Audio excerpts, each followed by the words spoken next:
Imagine you're a survivor of one of the most horrific trafficking networks in American history. You fought for years to get justice.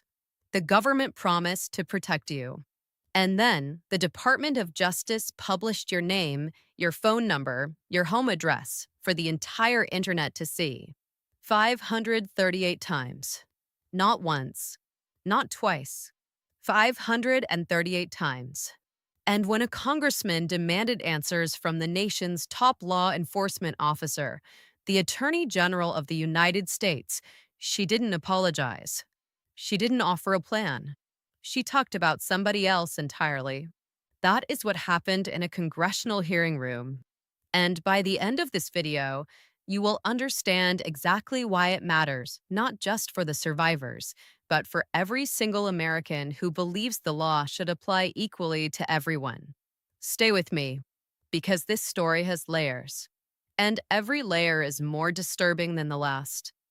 Congressman Jamie Raskin of Maryland walked into that hearing room with two very specific questions. Not vague accusations, not political theater. Two concrete, answerable questions. The first was about the Constitution.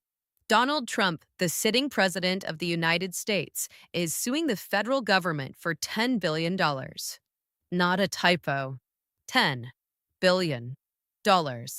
Why?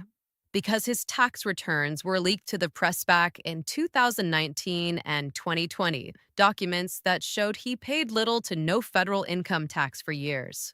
The person who leaked them, a private IRS contractor named Charles Littlejohn, was prosecuted, convicted, and sent to prison. Justice was served. But Trump didn't stop there.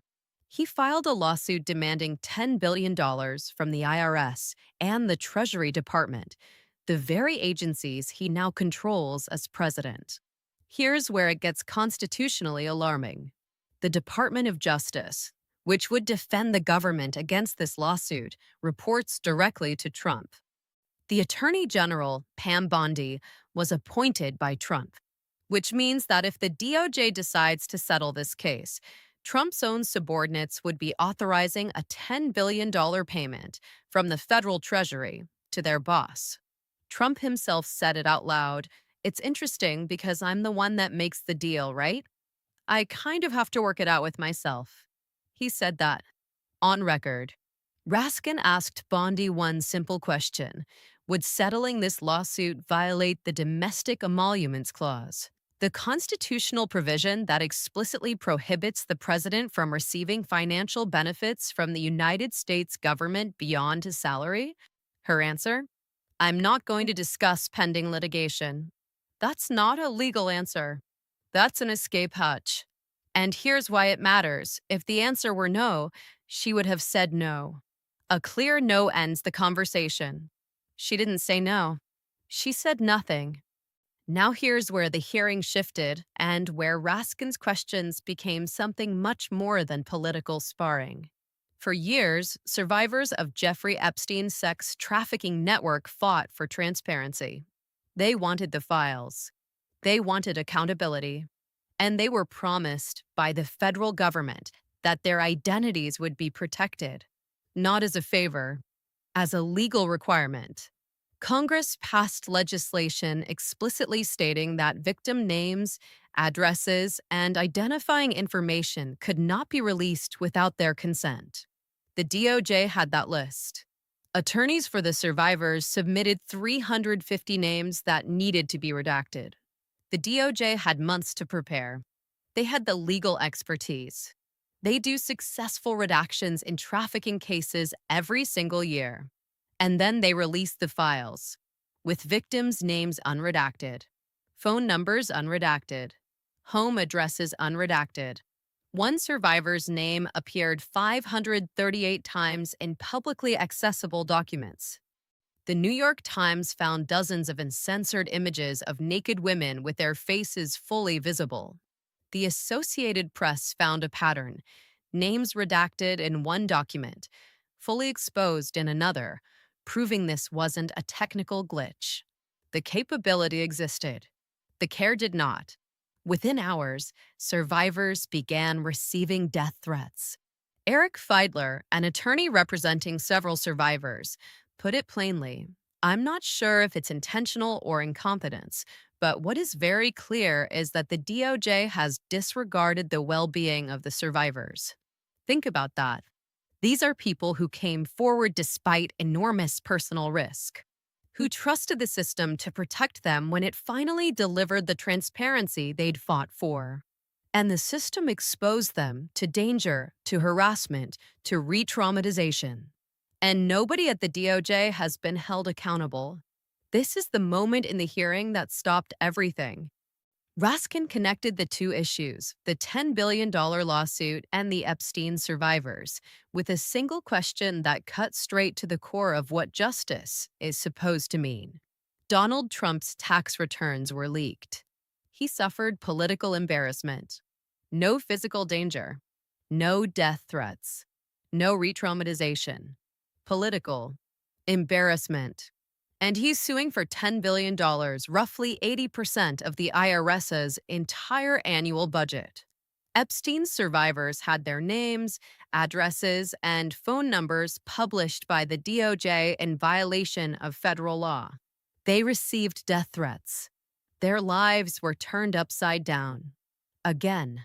And the DOJ has offered them nothing.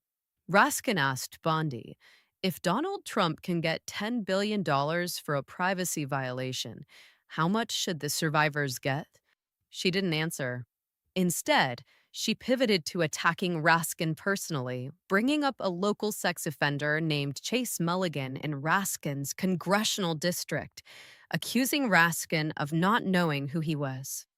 It had nothing to do with the question, nothing to do with the Epstein survivors. Nothing to do with the $10 billion lawsuit. It was a deflection calculated to create noise, burn time, and avoid accountability. And when Raskin tried to reclaim his time, she kept talking, ignoring congressional procedure, forcing the committee chair to intervene. Raskin's last question was the simplest one of all. Will you create a joint task force?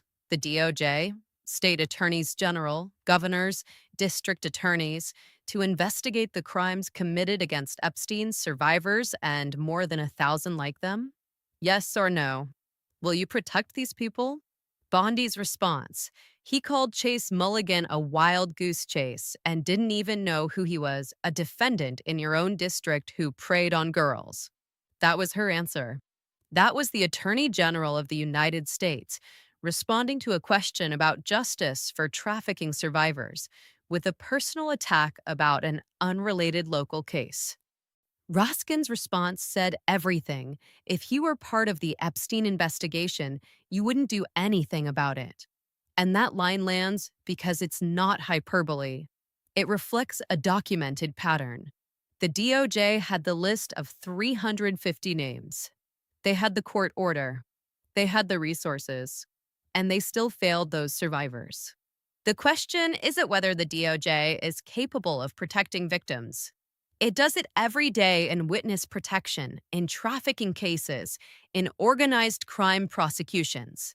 The question is whether these victims were considered worth protecting, and the answer the DOJ gave them, through its actions, was no.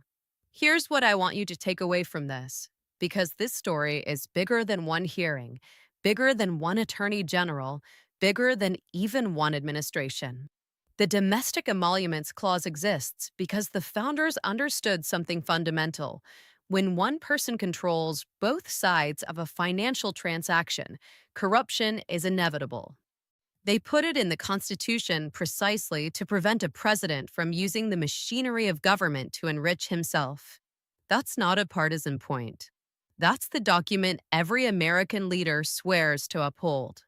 The DOJ's failure to protect Epstein's survivors exists in the same moral universe. When an institution decides that speed matters more than safety, when it knows the legal requirement, has the capability to meet it, and simply chooses not to, that's not incompetence.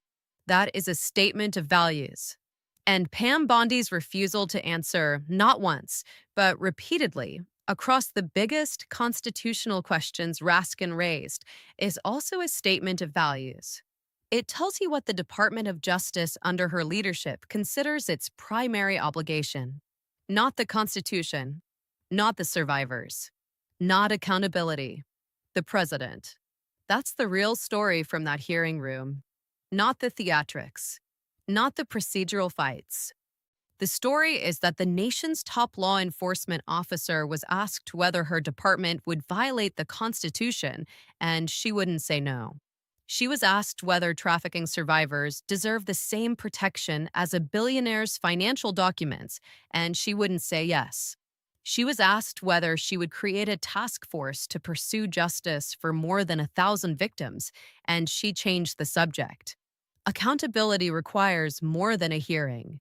It requires that we pay attention, that we remember, and that we demand answers even when those in power refuse to give them. If this video gave you something to think about, share it. Because the people in that hearing room are counting on the rest of us to be paying attention.